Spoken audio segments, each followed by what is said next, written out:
Hello, Homestead. Please stand for the pledge. I pledge allegiance to the flag of the United States of America and to the republic for which it stands, one nation, under God, indivisible, with liberty and justice for all. Please stay standing for a moment of silence.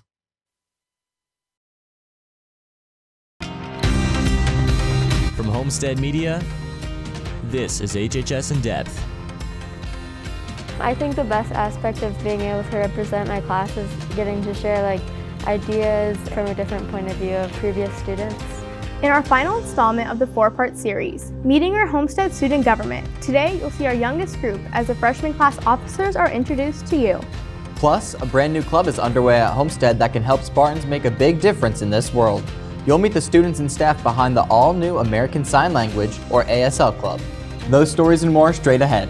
Thank you for joining us today. I'm Andre Sendler. And I'm Nisha Lalaria. The election is just 4 days away now, and all eyes are on the last-minute efforts made by both campaigns. Ashton Hackman joins us now to break down the latest numbers and to take a look at the state of the race. And Ashton, we're currently 4 days out. The current polls say that Democratic candidate Joe Biden is currently leading.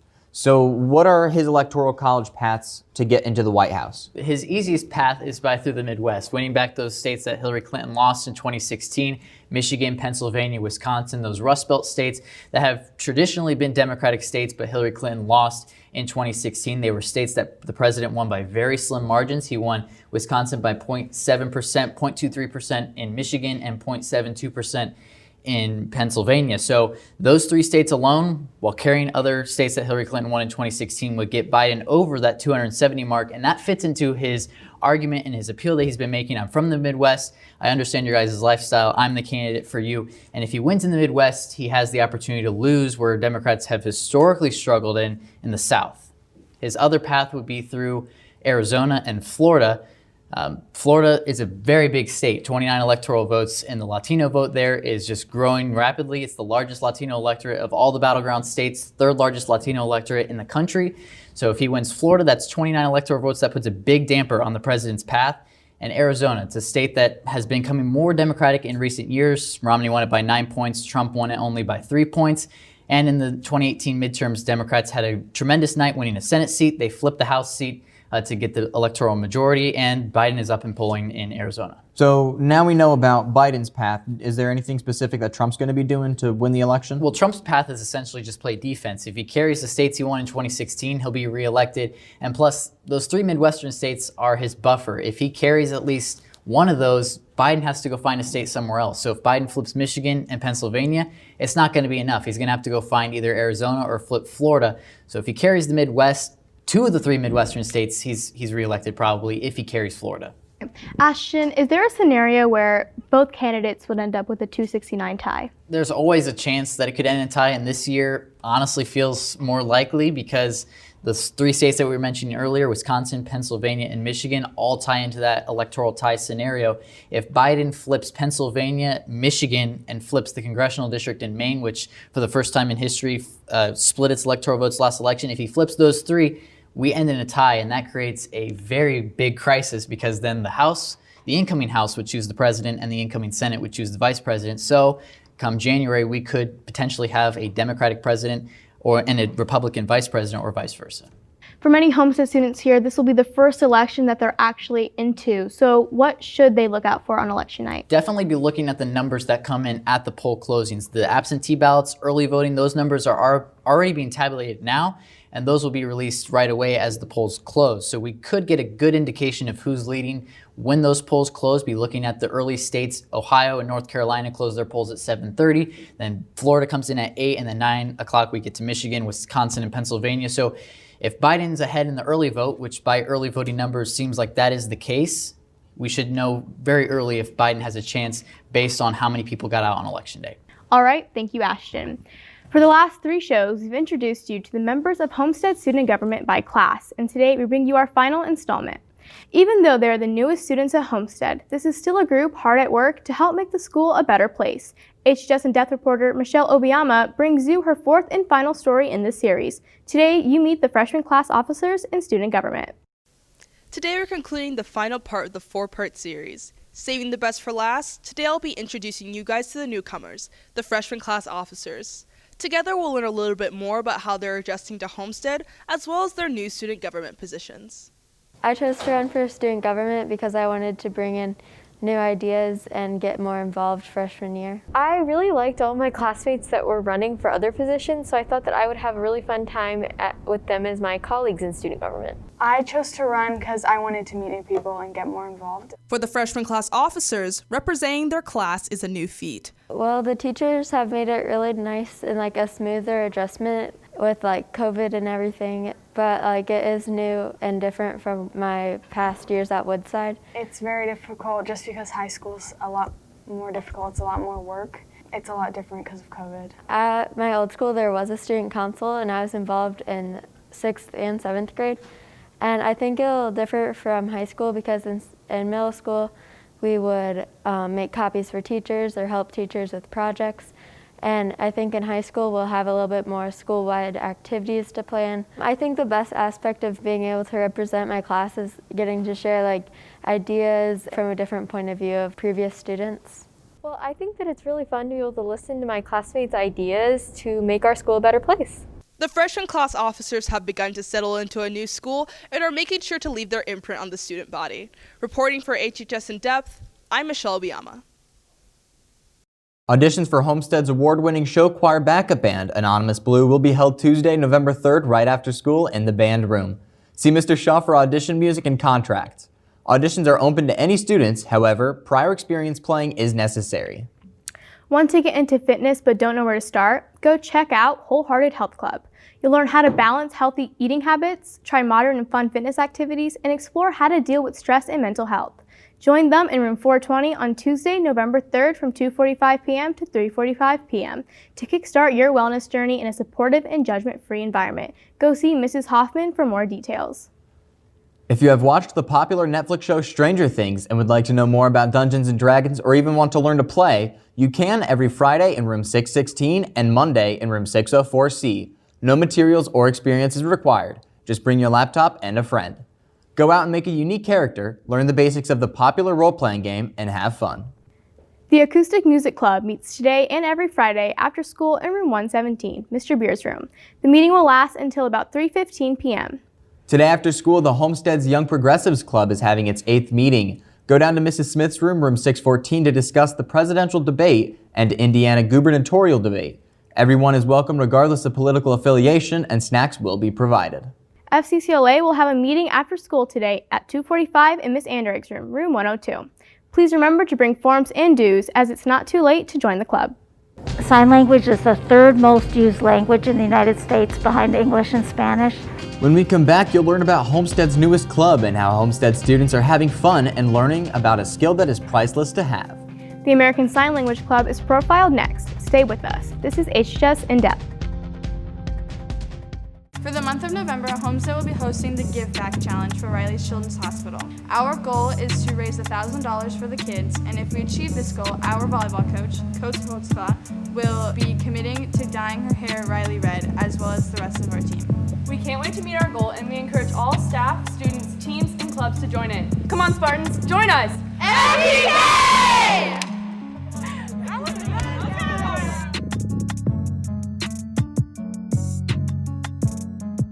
You're watching HHS In Depth with Andre Sentliver and Nisha Lalria. Welcome back, I'm Nisha Lalria. Homestead's Riley Dance Marathon fundraiser is coming next month, and those of us at HHS In Depth are taking part in it as well. Our fundraiser this year even includes Principal Dr. Ginder, who joins us now with more details. Hello, Spartans. If you want to see me anchor an episode of HHS In Depth later this year, you need to help the cast and crew here raise at least $500. To donate, simply check out the link shown or talk to any HHS In Depth staff member for more details. They'll keep you updated on the progress each week, and if the goal is met, I'll be a news anchor for HHS In Depth for the first week of December. All right, thank you, Dr. Ginder. For more details, check out HHS In Depth on Instagram. Due to the Flex Day next week, there'll be no Catan Club after school next Wednesday. They'll see you again on November 11th. Spartan seniors, be sure to check out the HHS scholarships page for several new scholarship opportunities with upcoming deadlines in November. You can access this information on the HHS guidance page or in the HHS Class of 2021 Canvas modules. Film Club meets every Tuesday after school in Mrs. Ricker's room, room 113. Be sure to join them for snacks and films. Model UN meets again next Tuesday after school in Mrs. Squire's room, room 711. Go join them for snacks and for a riveting discussion. A new club that came to Homestead this year is one that will teach you a form of communication that can be a very beneficial skill to have. The American Sign Language Club, or better known as the ASL Club, is up and running this school year. To learn more about it, here's HHS In-Depth reporter Cole Steinecker. One of Homestead's newest clubs, the ASL Club, teaches students how to do proper American Sign Language. Mrs. Halata explains why students should show up to these meetings, and one student explains why they show up to the club every week. Well, this year there are more hearing impaired students in the school, and there's interpreters, so you're going to see sign language throughout the building. So we thought it'd be a great way for the deaf kids to make friends, and it's just a fun way to communicate. I joined because, I don't know, I've always wanted to learn sign language, and I figured this was the easiest way to do it and have fun. We meet every week, every Thursday, right after school in the Freshman Academy. Sign language is the third most used language in the United States behind English and Spanish, so you don't have to travel to use it. You can meet deaf people here in Fort Wayne, and it's a lot of fun. It's a totally new way to communicate, and we have candy. I have a friend who I joined the club with, and we'll see each other outside of high school and just have fun doing signs and stuff. Mrs. Halata would like Homestead students to show up in the seminar room on Thursdays. For HHS In-Depth, I'm Cole Steinecker. For those students who aren't new to Homestead, you may recognize the new administrative assistant in student services, Mr. Sherman, who for many years was the study hall supervisor. To learn about his new role, here's HHS In-Depth reporter Jensen Clegg. You may have noticed that Mr. Sherman is no longer roaming the cafeteria during study hall.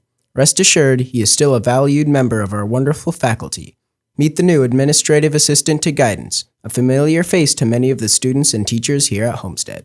I was looking for something with a little bit more workload here at Homestead, just a little bit, something that's in one of the administrative offices. Not that I did not like seeing all of you in study hall, but I just needed something that was just had a little bit more substance to the daily activities. I like the position a lot. It's a much faster pace, and I'm really liking the adjustment to the guidance office. As the administrative assistant to guidance, Mr. Sherman has many responsibilities that keep him busy throughout the day. So mostly on a daily basis, I manage the foot traffic here in student services. If you get a pass or a piece of mail, or when we do mass send-outs to the students, it's likely coming from me. We also manage scheduling conflicts, or if you're trying to change a schedule or become an office assistant, all of that's done through my office here in student services. I really will encourage you to still stop in and say hi. I liked being able to talk to students in study hall and get to know what their interests are and what they're doing. So please feel free to stop in and say hello. Definitely continue to do that because I still want to gain knowledge and learn about our Spartans here at Homestead.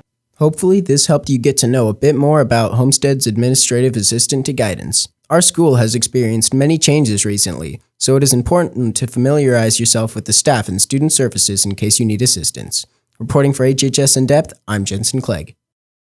Homestead is home to many club sports. One of those underway now is bowling, and in to tell us more about the team this year is HHS In-Depth reporter Jacob Bashford. With a large student body at Homestead, many sports teams and clubs fly under the radar of many students. One of those teams is the Homestead Bowling team. Practicing every Monday and Tuesday, they work on perfecting their game. What I do at practice is I go down the lane there and make sure I have a good form, good ball rotation, make sure everything's the same, and be ready for my meets. The team puts their practice to the test every meet, trying to beat the opponent. How the meets go is, it's a 5-on-5 Homestead versus another school, and how that goes is we bowl against each person on the other team, and then whoever has the most pins down at the end of the game wins. The team has meets every Thursday at 4:30 and sometimes on Saturdays. One thing the Spartans do every meet is chants, having different chants for strikes and spares.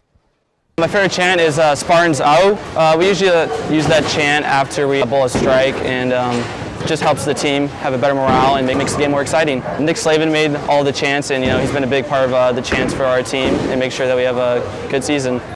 Head coach Nick Slavin could not be more proud of the students within the program. In a statement, he said, "Some people would not consider bowling a sport or even a club at that.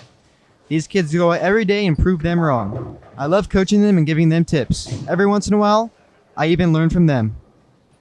The team has their sights set on state this year, using practices and meets to help them prepare for the end goal. The Spartans have their next meet this Thursday at 4:30 at Thunderbolt. Reporting for HHS In Depth, I'm Jacob Bashford. Turning to weather now. After the much cooler weather this week, what can we plan to see at tonight's football game and for tomorrow's Halloween festivities? Carly Flanagan is in now to tell us what we can expect for the rest of the weekend. This Halloween weekend will be partly cloudy and pretty chilly with Saturday's high of 57 and the rest of the weekend in the 40s. If you plan on taking part in outdoor Halloween activities, be sure to bundle up and stay warm. For tonight, if you're heading out to the football game, you may want to bring an extra layer as you can expect cold temperatures as the autumn weather brings an end to the month of October. There is good news though, as no rain is expected tonight or tomorrow night. I'll be back with a check of the 7-day forecast in a few. All right, thank you, Carly. After a week off for football last Friday, the Spartans are back on the field tonight in sectional play. You'll get a preview of that game as well as a recap of last week's athletics action. Ashton and Caleb are in next with sports.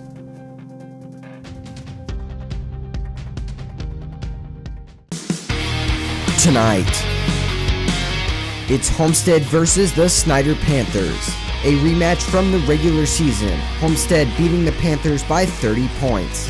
Winner moves on to round 2 and the loser goes home. Watch the game on Homestead Live or listen on the .91 FM.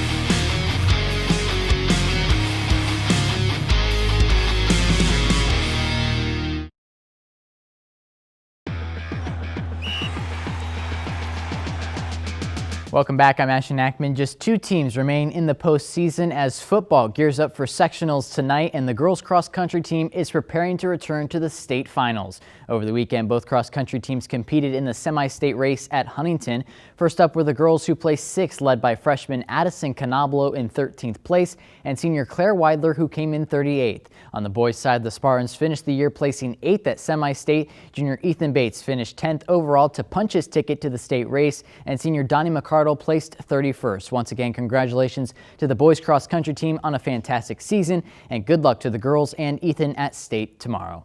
And congratulations to the Homestead volleyball team on finishing their season. The team fell 3-0 against Hamilton Southeastern in regionals at Noblesville. They were also crowned sectional champions for a second consecutive season and finished the year with an 18-12 record. Well, the Spartan football team has already won the SAC and is moving on to the postseason with their first game here at home tonight. Joining me now to talk more about it is sports reporter Caleb Wood. And Caleb, a conference title is already in the books, and now Homestead gearing up for their first postseason meet against a team they already took down once back in Week 5, the Snyder Panthers. That's right, Ashton. Tonight kicks off the sectional tournament for Class 6A. 32 teams will be competing for a chance to play at the Lucas Oil Stadium for the state championship in November. But first, the Spartans must take down Snyder for the second time this year. What is on the line for the Homestead Spartans tonight?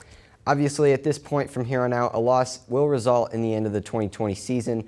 After winning the SAC, they have shown that they are here to make a statement, but they can also not let their guard down since anything can happen. Homestead already beat Snyder back in Week 5, 33-3. It's been a long time since then. Is this a new Snyder Panthers team, or are we dealing with the one we saw back in Week 5? Yes, both Homestead and Snyder have shown improvement since Week 5. The Panthers have had a lot of younger players step up after losing a lot of senior talent from the 2019 season, but the same can also be said about Homestead. The Spartans didn't find much traction until Week 3 or 4.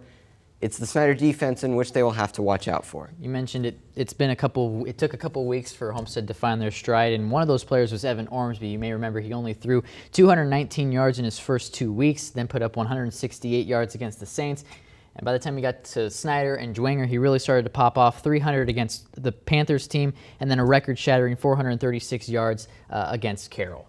That's right. With any new starting quarterback comes a lot of pressure in the beginning, and it only took Ormsby a couple weeks to really get going. But there's no doubt that he has really figured out what it takes to be a good quarterback. If Homestead wins tonight, they advance to the sectional final of the winner of the Warsaw and Carroll game. Who do you have in that matchup? Well, Warsaw is 7-2 on the season, and they stand at the top of the Northern Lakes Conference. However, The Carroll Chargers play in a much more difficult conference here in the SAC, and if the Chargers can pick up their defensive action, I think Carroll will have the edge on this one. Both the game here at home and at Warsaw should both be exciting games. All right, Caleb, thank you. Just a reminder, Homestead faces the Snyder Panthers tonight at home in round 1 of sectionals. All the action can be found on Homestead Live with the OPS pregame show taking the air at 6:30, and kickoff is set for 7 p.m. with broadcasters Matt Southrank and Chris Corman on the call. That's all for sports. Carly has a final check of the forecast after the break. Save the dates for November 19th and 21st at 7 p.m. for Homestead's Fall Play. The cast will be performing a variety of monologues as well as scenes from famous movies and theatrical performances. In an upcoming episode, I will bring you a story diving deeper into the preparations for the play. On a future HHS In Depth, Ashton Hackman has an update on the construction here at Homestead, as well as upcoming changes and what to expect as construction continues. Catch that story and more only on HHS In Depth. After the overcast skies leave this weekend, you can expect a pretty nice week with highs getting up into the 60s later in the week. We'll see some pretty nice weather to go vote on Tuesday, but be sure to pack a jacket to keep warm while waiting in line. For our flex day on Wednesday, be sure to get your assignments done early to enjoy the warm air outside. You can expect sunny skies with a high of 62. Both Wednesday and Thursday will be the warmest days of the week, but these temperatures won't last as November weather starts to set in. So enjoy it while you can. All right, Carly, thank you. And thank you for watching today. Don't forget, if you aren't going to the sectional football game against Snyder tonight, you can watch on Homestead Media's YouTube channel with the pregame show with Ashton Hackman set to go on the air at 6:30 p.m. and kickoff scheduled for 7 p.m. with Matt Solfrank and Chris Corman on the call. You can also get quarterly score updates by checking the Locker Report's Twitter page. We'll be back next week with an all-new edition of HHS In Depth. Have a great weekend, and we'll see you next week.